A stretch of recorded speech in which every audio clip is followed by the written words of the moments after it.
Gurun Sahara di Afrika tidak selalu berpasir dan terpencil. Pada periode kapur sekitar 112 juta tahun yang lalu, tempat itu merupakan wilayah yang sangat subur dengan iklim tropis lembab serta dipenuhi oleh sungai dan danau air tawar yang besar. Sahara menjadi rumah bagi berbagai fauna purba seperti spesies Sarcosuchus dan Spinosaurus. Makanan utama Spinosaurus adalah ikan. Dia juga jenis dinosaurus semi-akuatik yang suka menghabiskan banyak waktunya di air atau tepi air.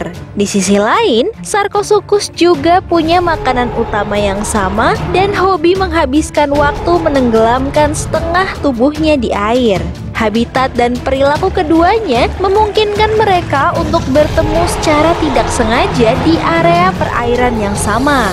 Spinosaurus, dinoteropoda karnivora terbesar dengan layar tancap di punggungnya, dihadapkan dengan super croc aka Sarcosuchus. Sang buaya pembunuh super besar 1,5 kali lebih panjang dari buaya modern terbesar dan 4 kali lebih berat darinya. Ketika dua predator apex raksasa Afrika Utara ini saling dipertemukan, kira-kira siapakah dari keduanya yang akan memenangkan pertarungan ya?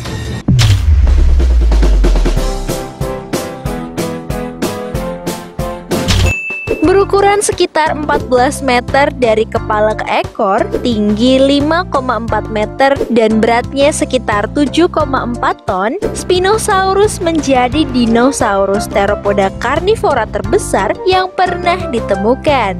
Ukurannya yang besar didukung oleh fitur paling menonjol, yaitu jaringan duri saraf atau tulang punggung panjang yang tumbuh hingga 1,65 meter. Duri saraf ini berkemungkinan dilapisi kulit, sehingga membentuk struktur seperti layar di punggungnya. Ilmuwan menduga kalau layar ini digunakan untuk menarik pasangan, sama seperti perilaku mengibarkan ekor pada burung merak. Ada yang berpendapat juga kalau layar itu fungsinya untuk mengintimidasi lawan atau memudahkan pergerakan Spinosaurus saat berenang.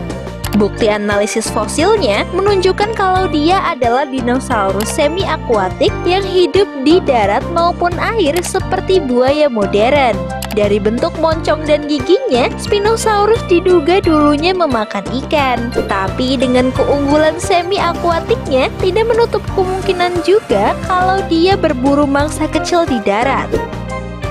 Spinosaurus memiliki moncong panjang dengan gigi kerucut 15 cm seperti buaya. Ditambah dengan kekuatan gigitannya mencapai 19.000 Newton, Spinosaurus akan menjadi hewan yang sangat berbahaya untuk pertempuran jarak dekat. Kemampuan ini dapat Spino gunakan untuk menghadapi ancaman predator besar lainnya atau sekedar menangkap ikan besar untuk makan siangnya. Spinosaurus juga merupakan dinosaurus dengan sifat teritorial yang kental. Menggunakan ukuran tubuh dan layar punggungnya, dia bisa mengintimidasi predator lain untuk segera pergi dari wilayahnya. Atau dalam skenario terburuk adalah menyerang sang lawan dan menjadikan lawan tersebut santapannya sendiri. Meski pergerakan Spinosaurus tidak secepat dinosaurus teropoda lainnya, tapi dia juga lebih banyak menghabiskan waktu di air. Ekor panjang seperti sirip dan kaki yang padat dapat membantu Spino memiliki kontrol daya apung dan kecepatan berenang yang sangat baik. Hal ini memberikan Spino keahlian bertarung di area dekat tepi atau dalam air.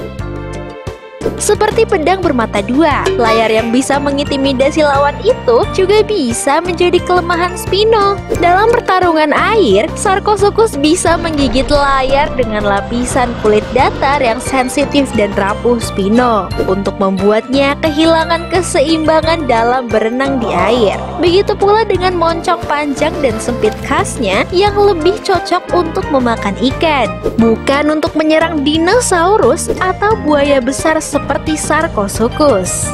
Di lain sisi, ada the killer crocodile kita, Sarcosuchus. Kerabat buaya raksasa yang sudah punah ini benar-benar punya ukuran jumbo. Fosil terbesar Sarcosuchus imperator diperkirakan punya total panjang 10 meter, tinggi hampir 3/4 orang dewasa, dan beratnya sekitar 3-4 ton.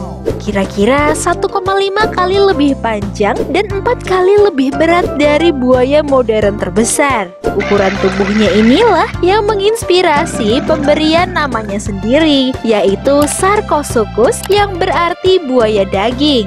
Nama ini merujuk pada kesan bahwa Sarcosuchus akan terus tumbuh sepanjang hidupnya. Suatu pendapat bahkan mengatakan kalau Sarcosuchus dewasa bisa tumbuh hingga panjang 12 meter dengan berat 10 ton, lebih berat daripada Spinosaurus. Spesimen Sarcosuchus pertama kali ditemukan oleh paleontologi Prancis bernama Albert Félix de Lapparent di suatu formasi bernama The Continental Intercalaire, Maroko. Ia diperkirakan hidup selama periode awal kapur di tempat yang kini adalah Afrika dan Amerika Selatan. Dari analisis fosilnya, Sarcosuchus diperkirakan akan mencapai ukuran dewasa ketika berusia 50 hingga 60 tahun. Ilmuwan juga membandingkan kemungkinan miripnya pola makan Sarcosuchus dengan buaya Nil yang mendiami Afrika. Selain ikan dan hewan kecil, mereka juga kerap menyerang mangsa besar di wilayah yang sama. Tubuhnya yang besar lantas tak membuatnya terlalu berbeda dengan buaya pada umumnya. Dia masih punya kebiasaan alami buaya, yaitu menghabiskan sebagian besar waktunya setengah tenggelam di sungai dangkal. Hal ini membuatnya mudah bersembunyi dan akan menerjang keluar dari air untuk menyerang mangsanya.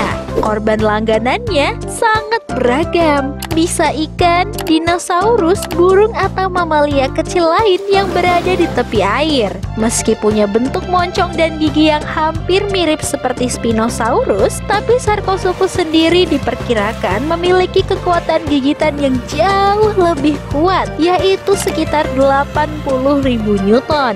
Angka yang fantastis mengingat T-Rex hanya mencapai 35.000 Newton. Dengan struktur tubuh yang pendek dan berjalan menggunakan 4 kaki, Sarcosuchus sendiri akan menjadi lawan yang sulit dijatuhkan baik di air maupun di darat.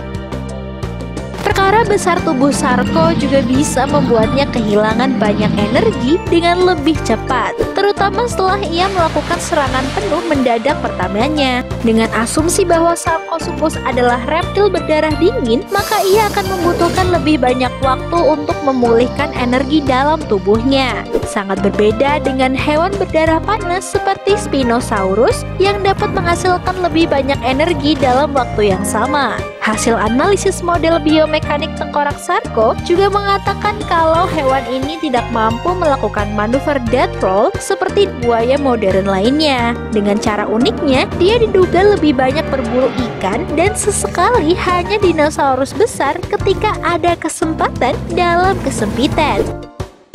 Oke, masuk ke skenario terjadinya pertarungan antara Spino dan Sarco. Kalau dari kondisi dan kebiasaan kedua predator apex ini sih ya, Noi ngerasa lebih masuk akal aja kalau bertemunya mereka adalah ketika Spino main ke tepi air, entah buat cari makan atau berenang. Sedang si Sarco udah standby berendam di sana. Meski keduanya lebih dipercaya memakan ikan atau dino kecil, tapi karena sama-sama punya sifat teritorial yang kental, kadang di luar rasa lapar pun mereka punya alasan yang kuat untuk saling serang. Bayangin aja, si Spino lagi asik nyari ikan misalnya. Lalu karena ada kesempatan dalam kesempitan yang membuat Spino lengah, Sarco secara refleks menerjang keluar dari air dan menerkam Spino pakai moncong berat plus gigitan 80.000 Newtonnya. Spino yang tanpa persiapan pun kehilangan keseimbangan, jatuh tercebur ke sungai tanpa sempat menghirup banyak oksigen.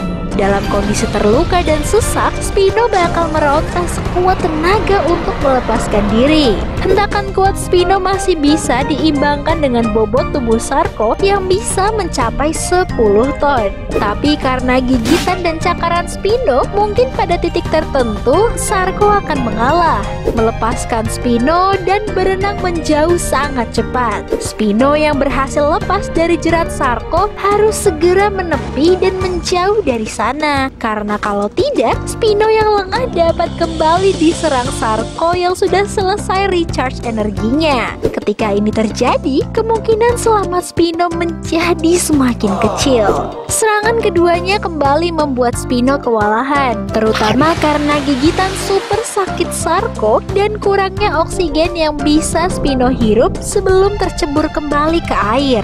Pada akhirnya, Sarko dapat memenangkan pertarungan, menjadikan Spino sebagai tangkapan terbesarnya saat itu juga. Nah, gitu deh skenario battle antara Sarko dan Spino versi Noi.